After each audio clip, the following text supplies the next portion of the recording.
Hello students, how are you all? I hope you all are fit and fine. I am Aarti Jain and I welcome you all to my YouTube channel. Now restart. Students, हमने class 10th का carbon and it's compounds शुरू किया हुआ है, जिसके अंदर हमने काफ़ी सारे टॉपिक्स कवर कर लिए हैं। कार्बन के बहुत सारे कंपाउंड्स हैं, लेकिन हमारे कोर्स में सिर्फ 2 ही कंपाउंड्स डिटेल में हैं। एक है इथेनॉल और एक है इथेनोइक एसिड।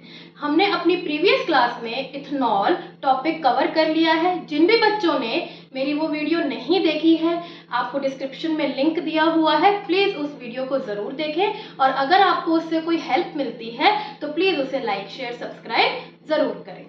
तो चलिए जल्दी से फुल जोश के साथ अपनी रीस्टार्ट करते हैं कार्बन एंड इट्स कंपाउंड्स की जर्नी को इथेनोइक एसिड के साथ। इथेनोइक एसिड का जो फॉर्मूला होता है वो क्या होता है बच्चों?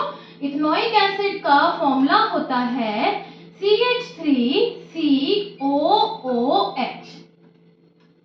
ठीक है, CH3COOH। ठीक है, इसका कॉमन नेम होता है एसिटिक एसिड। जैसे हमने अल्कोहल में पढ़ा था, इथेनॉल को हम लोग सिंपली अल्कोहल भी बोल सकते हैं, है ना, क्योंकि वो फर्स्ट मेंबर है उस क्लास ऑफ कंपाउंड का।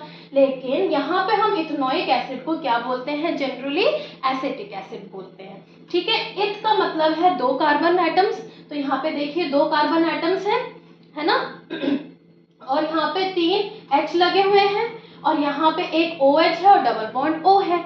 अगर मैं इसको एक्सपैंड करूं तो इस तरीके से हो सकता है कि 2 C हैं, इस वाले C के पास 3 H एटम्स हैं, ठीक है, और एक यहाँ पे OH है, ठीक है, और यहाँ पे क्या है? डबल बॉन्ड O है। ठीक है बच्चों, तो ये हो गया हमारा एसिटिक एसिड, जहाँ पे C की सारी वैलेंसीज जो हैं सेटिस्फाई हो रही है। इतना समझ में आ गया? ये कौन से क्लास ऑफ कार्बन कंपाउंड्स को बिलोंग करता है? ये बिलोंग करता है कार्बोक्सिलिक एसिड्स को। ठीक है, ये किसको बिलोंग करता है? कार्बोक्सिलिक एसिड्स को। ठीक है, अब इसका जो यूज है वो क्या है? इसका यूज ये है कि इट इज यूज्ड एज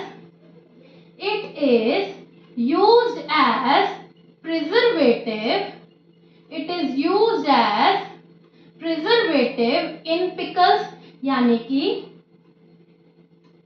ये प्रिजर्वेटिव की तरह यूज होता है हमारे अचार में, in the form of vinegar. In the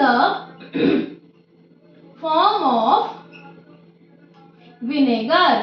vinegar क्या होता है? विनेगर ज्यादातर आजकल सभी के घरों में पाया जाता है ना। अगर हम उसका फॉर्मूला देखें तो विनेगर जो है ये क्या होता है? 5 to 8% आपका इथेनोइक एसिड लेंगे हम। 5 to 8% हम लोग क्या लेंगे? इथेनोइक एसिड लेंगे और उसको पानी में डाल देंगे। तो जो ये मिक्सचर आता है, ये जो मिक्सचर आता है ये किसका आता है? विनेगर का आता है। ठीक है, और अगर हम इसे अपने अचार में डाल देते हैं तो एज अ प्रिजर्वेटिव मतलब कि जो हमारे अचार को स्पॉइल होने से बचाता है। ठीक है, तो एज अ प्रिजर्वेटिव ये यूज होता है। ये चीज समझ में आ गई सभी को? उसके बाद ये जो एसिड होता है ये होता है हमारा वीक एसिड। ये क्या होता है? Weak acid. ठीक है, जैसे कि हमारे कई मिनरल एसिड्स होते हैं वो बहुत स्ट्रॉन्ग होते हैं। कौन कौन से होते हैं मिनरल एसिड्स हमारे? HCl, hydrochloric acid, sulphuric acid, H2SO4, है ना। क्यों? क्योंकि उनके अंदर आयनिक बॉन्ड होता है। लेकिन जो हमारे कार्बोक्सिलिक एसिड्स होते हैं ना, तो इनमें क्या होता है? हमारा कोवलेंट बॉन्ड होता है जो कि वीक होता है, इसलिए हमारे कार्बोक्सिलिक एसिड्स क्या होते हैं? वीक एसिड्स होते हैं। ठीक है बच्चों, ये दोनों पॉइंट क्लियर हो गए आपको, वीक एसिड का और विनेगर वाला पॉइंट। अब थर्ड पॉइंट है हमारा कि इट्स मेल्टिंग पॉइंट इज, इसका मेल्टिंग पॉइंट क्या है? It's melting point is 290 kelvin. 290 kelvin है, जिसकी वजह से विंटर्स में, सर्दियों में, कोल्ड क्लाइमेट में ये फ्रीज हो जाता है। ठीक है, जम जाता है, जिसकी वजह से हम इसे ग्लेशियल एसिटिक एसिड भी कहते हैं। ग्लेशियल क्यों? ग्लेशियर्स होते हैं ना बड़े बड़े बर्फ के गोले, तो उसी में से इसका नाम निकाला है ग्लेशियल एसिटिक एसिड। ठीक है बच्चों, तो it's melting point is 290 kelvin. ठीक ठीक है, that is why it freezes, that is why it freezes during winters in cold climate and hence it is known as glacial acetic acid. ठीक है, ये टर्म भी याद रखनी बहुत जरूरी है, पता नहीं कहाँ से क्वेश्चन बन जाए। ठीक है, तो इसीलिए हम इसे ग्लेशियल एसिटिक एसिड भी कहते हैं। तो ये कुछ बातें हैं जो हमने कॉमन सी एक इंट्रोडक्शन के रूप में हमने इथेनोइक एसिड के बारे में पढ़ी। ठीक है, अब जल्दी से करते हैं इसके हम रिएक्शंस। ठीक है, बहुत सिंपल है लेकिन इम्पॉर्टेंट है। जो पहली रिएक्शन है वो तो बहुत इम्पॉर्टेंट है, मोस्टली ये सभी एग्जाम्स में आई हुई है, सभी ईयर्स में ये आया हुआ है ये वाला रिएक्शन। ठीक है, तो जल्दी से अब हम लोग नेक्स्ट हेडिंग डालिए आप लोग, रिएक्शंस ऑफ इथेनोइक एसिड्स। ठीक है बच्चों, reactions of ethanoic acids. First reaction करने से पहले हम लोग एक एक्टिविटी करते हैं जिसके अंदर हम एक वाटर बाथ बनाते हैं। ठीक है, कैसे बनाते हैं, अगर आपने केमिस्ट्री लैब में विजिट करा होगा तो देखा होगा एक ट्राइपॉड स्टैंड होता है। ठीक है, क्या होता है हमारे पास, ट्राइपॉड स्टैंड होता है, उसके नीचे हम लोग एक बर्नर लगा देते हैं। ठीक है, उसके नीचे हम लोग क्या लगा देते हैं, एक बर्नर लगा देते हैं। ठीक है, और यहाँ पे हम एक वायर गॉज रख देते हैं। वायर गॉज क्या होता है, एक नेट होती है ना, ये क्या होती है हमारी वायर गॉज। क्यों लगाया, ताकि हम इसके ऊपर अपना बीकर रख सकें। ठीक है, ये हमने अपना इसके ऊपर बीकर रख दिया और पानी रख दिया, ये हमारा वाटर है। ठीक है, और ये गर्म हो रहा है, ये हमारा बर्नर है। ठीक है, ये गर्म हो रहा है तो ये वाटर बाथ हो गया। अब हम इसके अंदर एक टेस्ट ट्यूब डालेंगे और उस टेस्ट ट्यूब के अंदर एक मिक्सचर लेंगे, है ना, खाली टेस्ट ट्यूब थोड़े ना डिप करेंगे। तो क्या मिक्सचर लेंगे हम लोग, टेस्ट ट्यूब में हम लोग लेंगे इसके अंदर इथेनॉल 1 ml हम लोग क्या लेंगे, इथेनॉल प्लस 1 ml हम लोग लेंगे इथेनोइक एसिड। ठीक है, और उसके साथ साथ हम कुछ फ्यू ड्रॉप्स हम डालेंगे कॉन्सेंट्रेटेड H2SO4 यानी कि सल्फ्यूरिक एसिड। ये 3 चीजें हमें इसके अंदर डालनी है। डालने के बाद हमें इसमें, ठीक है, हमने ये इसके अंदर डाला, रिएक्शन मिक्सचर हमने इसके अंदर डाला और फिर हमने इसको डिप करवाया वाटर बाथ में। ठीक है, वाटर बाथ में डिप करवाने के बाद कुछ इसमें से स्मेल आएगी और वो कैसी स्मेल होएगी, स्वीट स्मेल होएगी। ठीक है, बड़ी स्वीट सी फ्रूटी स्मेल आती है। वो किसकी वजह से आती है, due to the formation of esters. ठीक है, किसकी वजह से आती है बच्चों, एस्टर्स की वजह से। मैम ये एस्टर्स क्या होते हैं, एस्टर्स क्या होते हैं, जैसे हमारे अल्कोहल और एसिड एक कार्बन कंपाउंड है, वैसे ही एस्टर्स भी कार्बन कंपाउंड है, लेकिन वो हमारे कोर्स में उसका डिटेल स्टडी नहीं है। क्योंकि इस रिएक्शन में वो है तो उसका एक छोटा सा इंट्रोडक्शन मैं आपको बताऊंगी, उतना ही सफिशिएंट है और आपको अच्छे से समझ भी आ जाएगा। ठीक है, तो चलिए जल्दी से लिखते हैं। अगर हमने इथेनॉल को इसके फॉर्मूले में लिखा C2H5OH, यही होता है ना इथेनॉल। फिर हमने इथेनोइक एसिड लिखा CH3COOH। ठीक है, और इन the presence of concentrated H2SO4। ठीक है, अब कंसंट्रेटेड H2SO4 क्यों, ये अभी बताते हैं। ठीक है, अब इसमें से क्या होगा, वाटर मॉलिक्यूल निकलेगा। OH तो यहाँ से निकल गया और H यहाँ से निकल गया, तो एक हमारा वाटर मॉलिक्यूल निकल जाता है। ठीक है, तो वाटर मॉलिक्यूल निकल गया तो यहाँ से क्या बचा, CH3COO बचा। CH3CO, पहले हम एसिड का पार्ट लिखते हैं हमेशा एस्टर में। याद रखिए ये इंट्रो है एस्टर का, कि एस्टर में सबसे पहले एसिड वाला पार्ट लिखा जाता है, एसिड पार्ट। ठीक है, यहाँ पे भी आप पहले एसिड ही लिख लेते। ठीक है, फिर उसके बाद यहाँ पे हमारा अल्कोहल का कितना बचा, C2H5। ठीक है, बाद में ये वाला पार्ट हमारा अल्कोहल का होता है। ठीक है, और ये जो पूरा सब्सटेंस हमारा आया है इसे हम कहते हैं एस्टर। ये क्या आता है, एस्टर। ठीक है, इसी की ही स्मेल हमें आती है स्वीट स्मेल। ठीक है, ये था हमारा अल्कोहल इथेनॉल। नाम लिखते जाइए ताकि प्रैक्टिस होती रहे। इसी तरीके से ही केमिस्ट्री याद होती है। ठीक है, नाम स्किप कर देंगे तो प्रैक्टिस नहीं होगी तो भूल भी सकते हैं, है ना। तो ये हो गया इथेनॉल, इथेनोइक एसिड। अब कंसंट्रेटेड H2SO4 क्यों डाला? Because it acts as a catalyst. Catalyst मैंने आपको प्रीवियस वीडियो में भी बताया था ना बच्चों। कैटलिस्ट क्या करता है? रिएक्शन के रेट को यानी कि उसकी स्पीड को या तो बढ़ाता है या घटाता है। यहाँ पे ये रिएक्शन में पार्टिसिपेट नहीं कर रहा, कैटलिस्ट कभी पार्टिसिपेट नहीं करता, लेकिन इस रिएक्शन की स्पीड को बढ़ा रहा है। बस इसका इतना फंक्शन है।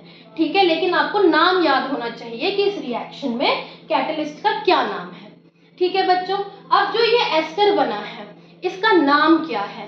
हम सबसे पहले जैसे इसका फॉर्मूला लिखने में पहले एसिड का पार्ट और फिर अल्कोहल का पार्ट लिखते हैं ना, तो नाम लिखने में ठीक इसका उल्टा करते हैं। मतलब पहले अल्कोहल का पार्ट, अल्कोहल में कितने हैं? 2 कार्बन एटम्स हैं। ठीक है, तो इसे हम क्या कहेंगे? इथाइल। ठीक है, और ये भी 2 कार्बन एटम है, ये COO वाला भी हम लोग लेंगे, तो ये क्या हो जाएगा आपका? इथानोएट। इथानोएट। एट जो है इसका प्रीफिक्स सफिक्स है, सॉरी, इसका क्या है? सफिक्स है। ठीक है, जैसे ओइक जो है एसिड का सफिक्स है, ओल जो है ये आपका अल्कोहल का सफिक्स है, ऐसे ही एट जो है वो एस्टर का सफिक्स है। इतनी बात क्लियर हो गई? अच्छे से क्लियर हो गई। अब इस रिएक्शन को हम लोग क्या कहते हैं? इस रिएक्शन को हम लोग कहते हैं बच्चों एस्टरिफिकेशन रिएक्शन, क्योंकि इसके अंदर एस्टर बन रहा है ना, तो इसीलिए हम इसे क्या कहते हैं? Esterification reaction. और ये मोस्ट इंपॉर्टेंट है, इसके ऊपर आप स्टार बनाइए, हार्ट बनाइए, कुछ भी बनाइए। ये आपका पहला रिएक्शन है एस्टरिफिकेशन रिएक्शन। ठीक है, ये इसमें अल्कोहल और एसिड रिएक्ट करते हैं in the presence of catalyst to give an ester which is ethyl ethanoate and a molecule of water is removed. ठीक है, दैट्स इट। अब इसमें हमारे पास क्योंकि एस्टर इंट्रोड्यूस हुआ है तो इसकी 3 प्रॉपर्टीज मैं आपको बताऊंगी, बस उतना ही एस्टर के बारे में आपके कोर्स में है। ठीक है, तो साइड बाय साइड हम उसको भी कवर कर लेते हैं और अपने नोट्स में लिख लेते हैं। आई होप आप सब लोग अपने नोट्स बना रहे होंगे अच्छे से, है ना। तो एस्टर का पहली चीज जो है, क्योंकि उसकी स्वीट स्मेल है, उसी की वजह से it is used as a flavouring agent. Flavouring agent का मतलब क्या होता है? जैसे फूड में, अपने डिशेस में, अपने रेसिपीज में हम फ्लेवर और ऐड करने के लिए डालते हैं। क्यों डालते हैं? क्योंकि स्वीट स्मेल होती है, वही कारण है। दूसरी चीज, it is used in making perfumes. ठीक है, used in making perfumes. Perfumes बनाने के भी ये काम आता है। Same reason, sweet smell. ठीक है, तीसरा मोस्ट इंपॉर्टेंट है, इसको भी स्टार और एक हार्ट दे सकते हैं आप। ठीक है, कि it is used in making soaps. Soaps का मतलब साबुन।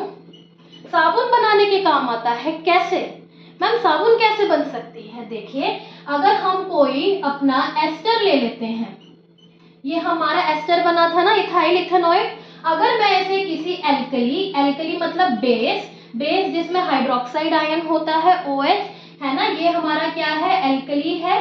ठीक है, जिसका नाम है आपका सोडियम हाइड्रोक्साइड। नाम लिखते जाइए, सोडियम हाइड्रोक्साइड। अगर मैं इसकी रिएक्शन इसके साथ करवा दूं तो क्या होगा? ये जो आपका अल्कोहलिक पार्ट था ना, ये OH को पकड़कर अलग हो जाएगा, यानी इथेनॉल हमारे पास वापस से रिकवर हो जाएगा, है। ठीक है, तो हमारा जो इथेनॉल है वो बन जाएगा, इसमें वो अलग हो जाएगा, C2H5OH आ जाएगा। ठीक है जी, ये हमारा अलग हो गया, C2H5OH प्लस क्या बचा? यहाँ से क्या बचा? CH3COO बच गया। ठीक है, और यहाँ से क्या बचा? Na बच गया। ठीक है, तो अब इसका क्या नाम है? इसका नाम तो आपको पता है, आप खुद लिख सकते हैं। ठीक है, इसका क्या नाम होगा? इसका नाम होगा सोडियम इथानोएट, है ना, सोडियम इथानोएट होगा। और ये क्या होता है? हमारा एक सोप होता है। ठीक है, ये हमारा इथाइल इथानोएट था। ये हमारा क्या था? इथाइल इथानोएट था। जिसका कॉमन नाम, एक एस्टर में ये भी याद कर लीजिए, कॉमन नाम होता है इथाइल एसीटेट। ठीक है, तो यहाँ पे भी हम इसका कॉमन नाम सोडियम एसीटेट भी बोल सकते हैं। ठीक है बच्चों, कोई गलती नहीं है, एग्जाम में किसी भी फॉर्म में पूछा जा सकता है, आसान है ना। जैसे इथेनोइक एसिड को हम एसिटिक एसिड बोलते हैं, तो इथाइल इथेनॉइड को हम लोग इथाइल एसीटेट बोलते हैं। ठीक है, और ये तीन उसकी प्रॉपर्टीज हैं। स्वीट इसकी स्मेल होती है, एल्कली के साथ रिएक्ट करके ये हमें सूप दे देता है। ठीक है, बस इतनी सी बात है। अब आते हैं हम अपने सेकंड रिएक्शन पे, जो कि बहुत सिंपल है, बस ये ज्यादा इंपॉर्टेंट था, लंबा भी था, बाकी के दोनों रिएक्शंस बहुत सिंपल हैं। तो चलिए आते हैं अब हम लोग अपने सेकंड रिएक्शन पे, reaction with alkali. Reaction with base, base भी कह सकते हैं या फिर हम एल्कली भी कह सकते हैं, जिसमें हाइड्रोक्साइड आयन होता है। बेस हम दो ले सकते हैं, NaOH या फिर KOH, है ना, ये ले सकते हैं। तो मैम अभी तो हमने पढ़ा, लेकिन वो एस्टर में पढ़ा था, अब हम एसिड के साथ पढ़ेंगे। ठीक है, एसिड में हमने इथेनोइक एसिड लिया, उसके अंदर मान लो मैंने NaOH ले लिया। ठीक है, तो आपके पास क्या आएगा, CH3COONA आ जाएगा। ठीक है, वही यहाँ से H और यहाँ से OH निकलकर वाटर का मॉलिक्यूल निकल जाएगा। इसमें भी वही बन रहा है, इसमें भी वही बन रहा है, सोडियम इथेनोएट ही बन रहा है। ठीक है, सिंपल सी बात है। This completes your reaction. जो इससे पहले हमने सोप बनाया था, अगर आप सोप की डेफिनेशन लिखना चाहें तो सोप की डेफिनेशन क्या होती है कि दे आर द सोडियम और पोटेशियम सॉल्ट्स। सोडियम और पोटेशियम, पोटेशियम भी आ सकता है ना, ये जो K होता है ये पोटेशियम होता है, बस Na की जगह पे K लग जाएगा, सेम वैलेंसी होती है दोनों की। सोडियम और potassium salts of long carboxylic acids, है ना, कितनी भी बड़ी कार्बोक्सिलिक एसिड की चेन हो सकती है ना, long chain of carboxylic acids. I hope ये आपको क्लियर हो गया होगा अच्छे से। अब फटाफट से इसके लास्ट रिएक्शन पे आते हैं और उसके बाद हम अपना सेशन को एंड करेंगे। ठीक है, तो थर्ड हमारा आता है reaction with carbonates and hydrogen carbonates. ठीक है बच्चों, अब कार्बोनेट्स में हम लोग लेते हैं ज्यादातर Na2CO3 यानी कि सोडियम कार्बोनेट, और हाइड्रोजन कार्बोनेट में NaHCO3। इसमें भी आप एक एक्टिविटी कर सकते हैं कि आप एक टेस्ट ट्यूब में इथेनोइक एसिड ले लीजिए और सोडियम कार्बोनेट डाल दीजिए, तो आपको ब्रिस्क एफर्वेसेंस आएगी, यानी कि जैसे कोल्ड ड्रिंक की बोतल खोलते हैं तो गैस निकलती है ना, ऐसी आएगी। और जब आप उसको लाइम वाटर के थ्रू पास करवाएंगे, वो लाइम वाटर को मिल्की चेंज कर देगी। और ये कौन सी गैस है जो लाइम वाटर को मिल्की चेंज करती है, टेल मी? वो है कार्बन डाइऑक्साइड गैस। ठीक है बच्चों, तो ये इसका कैरेक्टरिस्टिक प्रॉपर्टी है कि कार्बन डाइऑक्साइड गैस निकलती है, वाटर निकलता है, बाकी आपका वही सोडियम एसीटेट तो बनता ही है। अब मैं इसका कॉमन नेम लिख रही हूँ, सोडियम एसीटेट। इथेनॉइड भी लिख सकते हैं। तो जो इसके अंदर ये कार्बन डाइऑक्साइड गैस निकलती है, ये मेन है। सेम रिएक्शन हाइड्रोजन कार्बोनेट के साथ हम लिख सकते हैं, ये है आपका सोडियम कार्बोनेट। ठीक है, आप नाम लिखेंगे तभी प्रैक्टिस होगी। ये है सोडियम हाइड्रोजन कार्बोनेट। ठीक है बच्चों, अब इसके अंदर हमारे पास वही बनेगा, CH3COONA, सेम प्रोडक्ट्स, बस बैलेंसिंग का अंतर है। ठीक है, यहाँ पे 2 Na है तो यहाँ पे 2 लग जाएगा, यहाँ पे 2 लग जाएगा, यहाँ पे नहीं लगेगा। ठीक है, आप बैलेंस करके देख सकते हैं। लेकिन मेन इसका क्या था, हीरो CO2, जो कि टर्न करता है लाइम वाटर को milky, turns lime water milky. This completes your ethanoic acid. I hope आज का सेशन आपको अच्छे से क्लियर हुआ होगा। ठीक है, अगर आपको इससे कोई हेल्प मिलती है तो प्लीज उसका मुझे पॉजिटिव फीडबैक दीजिए। ठीक है, मेरे चैनल को लाइक शेयर सब्सक्राइब कीजिए और नेक्स्ट सेशन से पहले इसका अच्छे से रिवीजन करके आइए। अगले सेशन में हम लोग पढ़ेंगे सोप्स एंड डिटर्जेंट्स। तब तक के लिए खुश रहिए, स्वस्थ रहिए, मस्त रहिए और पढ़ते रहिए। Bye bye students.